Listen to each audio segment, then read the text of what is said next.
ஓம் சாந்தி. அவ்யக்த முரளி 5/9/1975. அவ்யக்த பாப்தாதா, மதுபன். பரிஸ்தா சொரூபத்தின் நிலை.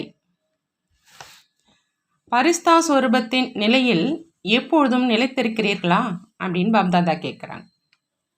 பரிஸ்தா சொரூபத்தின் ஒளியில மற்ற ஆத்மாக்களுக்கு ஒளிதான் தென்படும். எல்லைக்கு உட்பட்ட நடிகர்கள் எப்போ எல்லைக்குள்ள தன்னுடைய நடிப்பை செய்து கொண்டிருப்பதாக தென்படுறாங்களோ, ஒளியினுடைய காரணமாக மிக அழகான சொர்பமாக தென்படுறாங்க. அதே நடிகர் சாதாரண வாழ்க்கையில் சாதாரண வெளிச்சத்தில் தன்னுடைய பங்கை செய்து கொண்டு இருக்கும் பொழுது எப்படி தென்படுறாங்க? இரவு பகலுக்கான வித்தியாசம் தென்படுது இல்லையா? லைட் இன் ஃபோக்கஸ் அவங்களுடைய முக தோற்றத்தையே மாற்றம் செஞ்சிடுது. அதே மாதிரி எல்லைக்கு அப்பாற்பட்ட நாடகத்தின் கதாநாயகி நடிகர்கள் நீங்கள் அவ்யக்த நிலையின் ஒளியின் உள்ளே ஒவ்வொரு நடிப்பையும் செய்வதனால என்னவாக தென்படுவீங்க? ஆன்மீக பரிஸ்தாக்களாக தென்படுவீங்க. ஸ்தூலமான உடலுக்கு பதிலாக சூட்சும வதனவாசியாக தென்படுவீங்க. உடல்ல இருப்பவராக இருந்த போதிலும் ஒளி வடிவமான உடலின் அனுபவம் ஆகும்.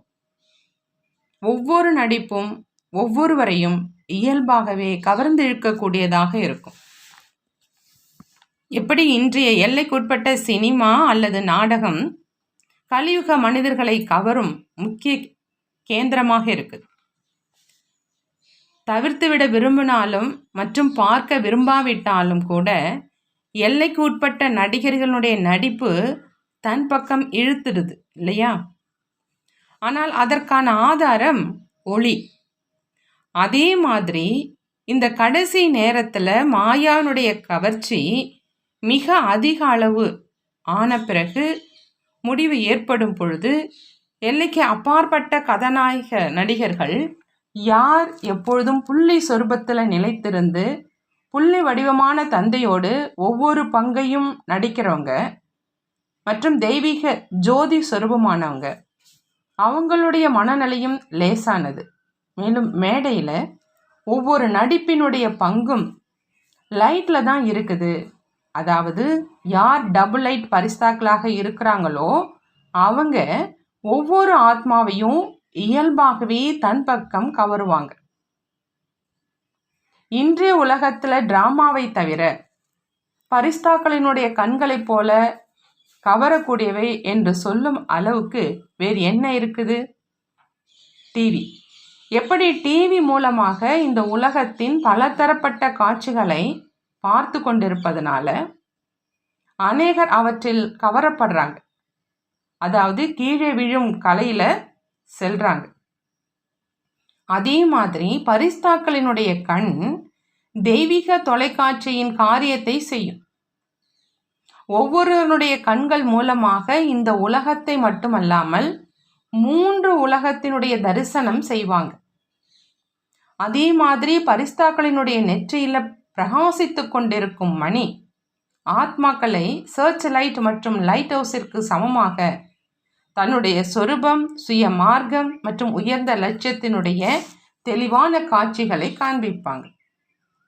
அந்த மாதிரி பரிஸ்தாக்களினுடைய யுக்தி நிறைந்த வார்த்தை, அதாவது விலை மதிக்க முடியாத வார்த்தைகள் ஒவ்வொரு யாசிக்கின்ற ஆத்மாக்களினுடைய பையை ரத்தினங்களினால் நிரப்பிவிடும்.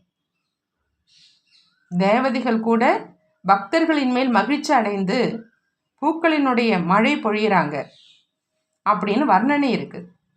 அந்த மாதிரி உயர்ந்த ஆத்மாக்கள் உங்கள் மூலமா உலகினுடைய ஆத்மாக்களுக்காக அனைத்து சக்திகள், அனைத்து குணங்கள் மற்றும் அனைத்து வரதானங்களின் மலர் மழை அனைவருக்காகவும் பொழியும். அதனால தான் உங்கள் அனைவரையும் தேவதை, அதாவது கொடுப்பவர் அப்படின்னு புரிந்து பக்தர்கள் துவாபர யுகத்திலிருந்து தேவதைகளுடைய மகிமை மற்றும் பூஜை செய்தே வந்துட்டு இருக்கிறாங்க. ஏன்னா கடைசி நேரம் அனைத்து ஆத்மாக்கள், விசேஷமா பாரதவாசி ஆத்மாக்கள் தேவதை தர்மத்தினுடைய கடைசி காலத்தில் வரக்கூடிய ஆத்மாக்கள் யாரும் சத்தியுகத்தில் உங்களுடைய தேவதை ரூபத்தின் பாலனையை எடுக்க மாட்டாங்க. மாறா பிற்காலத்தில் இந்த தர்மத்தினுடைய வளர்ச்சி அடையும் நேரத்தில் தொடங்கி கடைசி வரையிலான நேரத்தில் உங்களுடைய தேவதை ரூபம், வள்ளல் ரூபம் மற்றும் வரமளிக்கும் ரூபத்தை அனுபவம் செய்வாங்க. உங்களுடைய கடைசி தேவதை ரூபத்தின் அநேக பிராப்திகளின் சமஸ்காரம் மற்றும் நினைவுகள் அனைத்து ஆத்மாக்களில் உள்ளடங்கி இருக்குது, அதாவது நிரம்பி இருக்குது. இந்த காரணத்தினால நடைமுறை ரூபத்தில் சத்தியுக உலகத்தில் வராவிட்டாலும் துவாபர யுகத்தில் உலக மேடையில் வந்த உடனேயே தேவதை சொரூபத்தினுடைய பிராப்தியின் நினைவு வெளிப்பட்டுடுது. மேலும் மகிமை பூஜைகள் செய்து கொண்டே இருக்கிறாங்க. இப்படி தன்னுடைய கடைசி பரிஸ்தா சொரூபத்தை புரிஞ்சுக்கிட்டீங்களா?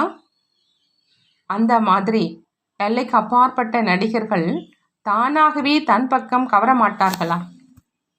இதுவும் டபுள் லைட் நிலை உங்கள் அனைவரையும் மற்றும் தந்தையையும் பிரத்யட்சம் செய்யும். ஜீரோ மற்றும் ஹீரோ இருவரும் பிரத்யட்சம் ஆவாங்க. புரிந்ததா? கரண்ட் இல்லாமல் ஆகிடுச்சு அந்த நேரத்தில். பின்பு பாபா சொல்கிறாங்க, இப்பொழுதும் பாருங்கள் கரண்ட் மூலமாக எவ்வளோ காரியம் நடக்குது.